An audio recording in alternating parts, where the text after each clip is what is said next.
waxaan daawadayaal waa mar kale iyo barnaamijkeena wararka isha sirdoonka oo maanta ku eegayno toddoba qalad oo ka dhacday hay'adda caafimaadka adduunka marka laga tago dhaliilaha mararka qaarkood shakhsi weerar iyo cunsuriyada u muuqda ee lagu hayo agaasimaha hay'adda caafimaadka adduunka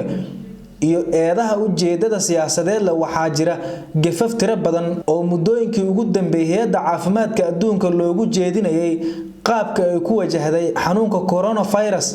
dalal badan xeeldheerayaasha maamulka musiibooyinka hay'ado iyo khubaro caafimaad iyo warbaahinno kala duwan ayaa dhammaantood tirinaya dhaliilo kala duwan oo ay hay'adda caafimaadka adduunka WHO ku mutaysanayso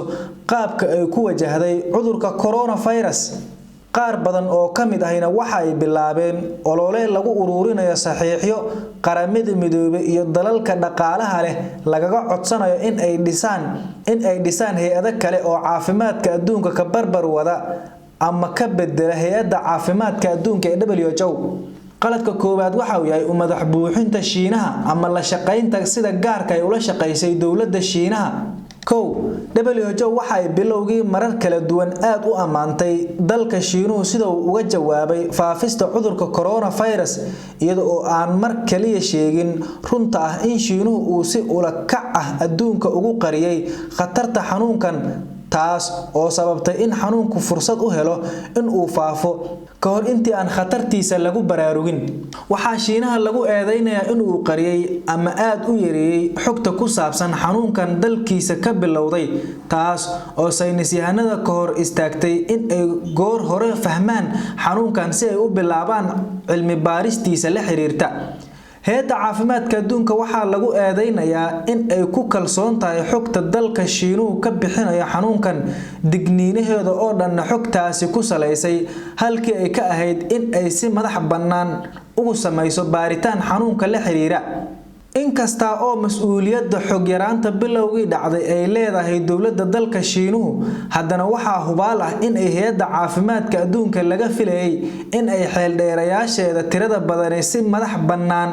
xogta u raadiyaan haddii ay arkaan in Shiinuhu ka xiranaya ay adduunka u cadeeyaan ceebta jirta haba ahaato cadaadis ay hay'adda caafimaadka adduunka Shiinaha ku saartay in uu xogta faafiyo ee xitaa waxa ay ku amaantay xogta yar ee uu soo saarayay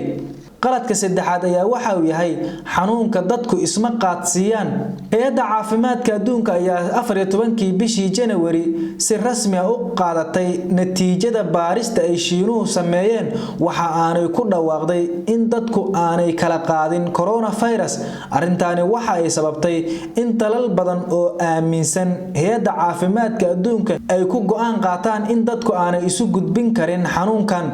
arintaas oo ay hubaal tahay in ay ka mid tahay sababaha uu faafitaanka fayrasku fursada u helay hay'adda caafimaadka adduunka oo laga filayay in ay baaristeeda madaxa bannaan samayso ayaa ku kaaftoontay xogta ka soo baxda Shiinaha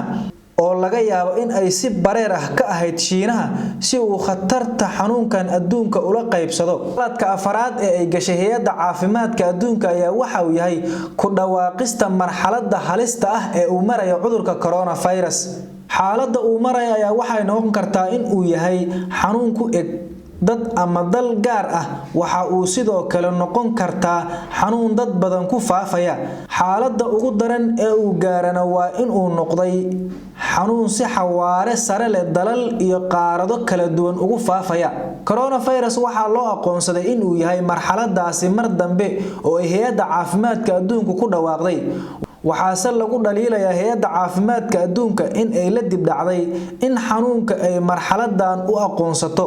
muddo 3 bilood ku dhow ayaa hay'adda caafimaadka adduunka ku qaadatay in ay dareento in faafitaanka fayraska corona uu yahay mid xawaare sare ku socda waxa aanay iska dhago marisay baaqi isdaba joog ah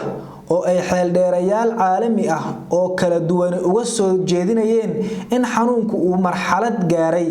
taas oo ugu dambeyntii 11kii bishii March ay ku dhawaaqday dib u dhacaasi taas oo sababtay in dalal badan aan u qiimeysnaan khatarta uu xanuunku leeyahay iyo sida ay tahay in ay ugu sii diyaar garoobaan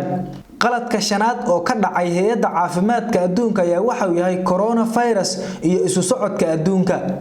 muddo ayaa hay'adda caafimaadka adduunka ka shakisnayd muhiimadda iyo faa'iidada ay leedahay go'aamada lagu joojinayo isu socodka dalalka si loo yareeyo faafitaanka cudurka coronavirus. arrintan ayaa loo tirinayaa in ay qayb ka tahay sababaha aanay dalal badan ugu degdegin in ay joojiyaan isu socodka dhex marayay dalalka kale, taasina ay qayb ka qaadatay in xanuunku uu si aad ugu sii faafo adduunka.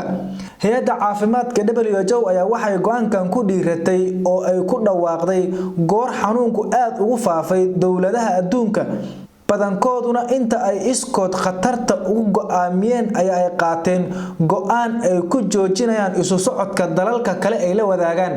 qaladka lixaad ee hay'adda caafimaadka adduunku gashay ayaa waxa uu yahay maskarada ama face mask.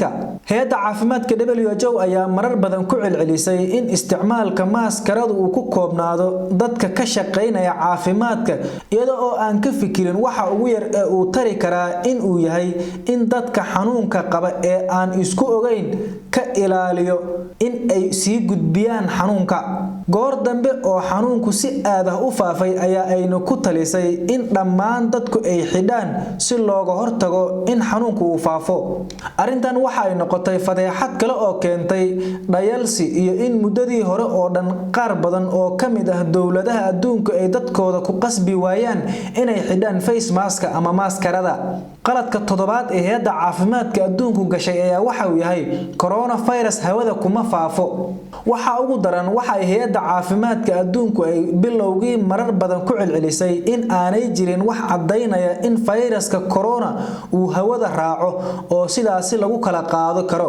taas oo la aaminsan yahay in ay muddo dib u dhigaysay cabsidii ay dadku ka qabi lahaayeen isu dhawaanta labada qof. mar dambe ayaa cilmi baarisyo ay sameeyeen xeeldheerayaal kala duwan waxa ay cadeeyeen marka qofka fayraska sida uu qufaco, hindhiso ama si uun afkiisa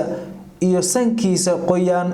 hawada u raaca uga soo baxo in fayrasku uu hawada galayo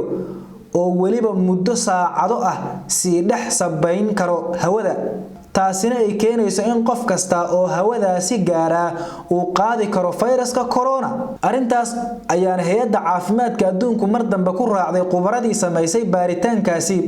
dagaalka iyo loolanka siyaasadeed iyo dhaqaale ee quwadaha adduunka u dhaxeeya ayaa sababay in Mareykanka, Japan iyo dalal kale oo badan ay Shiinaha uga shakiyaan markii xanuunku dalkiisa uu ka dilaacay ee uu ogaaday in dhaqaalihiisa uu dhaawacayo in uu qaatay istiraatiijiyad ah adduunyadu waxa kula dhadhamiso, sidaas awgeed uu cudurkaani siiyay fursad uu adduunka ku gaaro.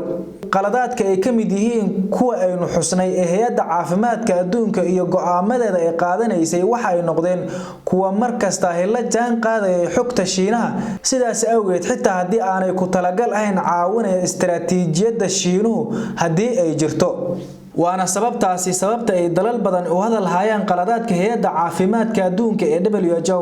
waxaan iyaduna meesha ka madnayn in madaxweyne Trump oo qaabka uu xanuunkan u wajahay dhaliilo badan ku muteystay in xilligan oo doorashooyinkii madaxtooyadu ay fooda ku soo hayaan inuu gefka hay'adda caafimaadka adduunka uga faa'iideysanayo qaabka uu dadkiisa u tuso in cadaawadda Shiinaha iyo hay'adda caafimaadka adduunka ay sameeyeen,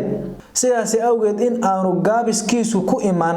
qalad isaga xaggiisa ah. si kastaba ha ahaatee waxaa si oo dhan hay'adda caafimaadka adduunka kama duwi karaan gefafka fadeexadda ah ee dul hoganaya hanaanka ay ku wajahday xanuunka coronavirus, waxaana suurtagal ah in uu noqdo bilowga dhammaadka hay'adda caafimaadka adduunka ama uu si xun u dhaawaco kalsoonidii lagu qabay, taasina ay fursad siiso hay'ado kale oo cusub ama kuwo horay u jiray oo awoodoodu ay kor u soo kacdo. daawadayaal intaas ayaan ku soo gabagabaynaynaa barnaamijkeena wararka isha sirdoonka oo aanu ku eegaynay qaladaadkii ka dhacay hay'adda caafimaadka adduunka.